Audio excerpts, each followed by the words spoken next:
Hello guys, সবাই কেমন আছো? আশা করি অনেক অনেক ভালো আছে। আমার নতুন ব্লগে সবাইকে স্বাগতম। ঘুম থেকে উঠে আর মানে বৃষ্টি, বর্ষার দিন তো বৃষ্টি চলে আসে আবার চলে যায়, সেকেন্ডে আসে আর সেকেন্ডে যায়। তারপরও কাপড়টি মেলে চলে আসলাম, ঘরে এসে মেয়ে চা বানাইছে, চা মানে খাইতেছি। তারপরে আবার বৃষ্টি চলে এসছে। চিন্তা করতেছি মেঘলা করে যেমন যাবো কি না কাপড় তুলতে। এইদিকে আমরা টিফিন খাওয়া শেষ হইবার আগেই গেছে গিয়ে সামনে আমার মামি শাশুড়ি ঘর, এই রুমটা ওইদিকে বেড়া নাই, চলে গিয়েছে। তারা এখানে থাকে না, তারা থাকে অন্য জায়গা। আর এখানেও মানে থাকে না, তারা গড্ড সব রয়েছে, তারা আবার আসবে কেন। এবার সাইডের দিকে পুকুর দেখো, পুকুরের সামনে ভয় লাগে। এরপরে আমার শরীরটা অনেক খারাপ, সর্দির জ্বর। দেখো মানে বাক্কা দিন পরে আমি বয়ে যেতে আছি, ওষুধটা খেয়েছিলাম। আর জানোই তো আমরা না মানে মেয়ে লোক মানে সংসারও কাজ করুন লাগবে, সর্দি হোক জ্বর হোক কাজের সাথে হোক, ওইটা তো দেখে লাভ নাই, পুরুষরা দেখে লাভ নাই।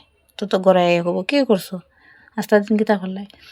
তারপরে মেয়ে চলে যাচ্ছে স্কুলে, আর আমি স্নান করে আর কি পূজা দিয়েছি, পূজা দেওয়ার চলে গিয়েছি। এদিকে তোমাদের দুইটা শালিক দেখে দিচ্ছি, আর দেখো চিল্লাইতেছে, মানে প্রচুর পরিমাণে চিৎকার করতেছে। এর আমি মোবাইল দিলে দিতাম, আর এখানে মোবাইলে আমি তারা দিতাম যে আমি ভিডিও স্কিপ লইতে পারতাম না। আমি পূজা দিয়ে গেছি, পূজা দিয়ে যাবো মানে রান্না করতে। সরি, কথা যদি ভুল হয় মানিয়ে নিও। আর ভিডিওটা ভালো লাগলে লাইক, কমেন্ট, শেয়ার, সাবস্ক্রাইব করে দিও। ওকে, টাটা, বাই বাই।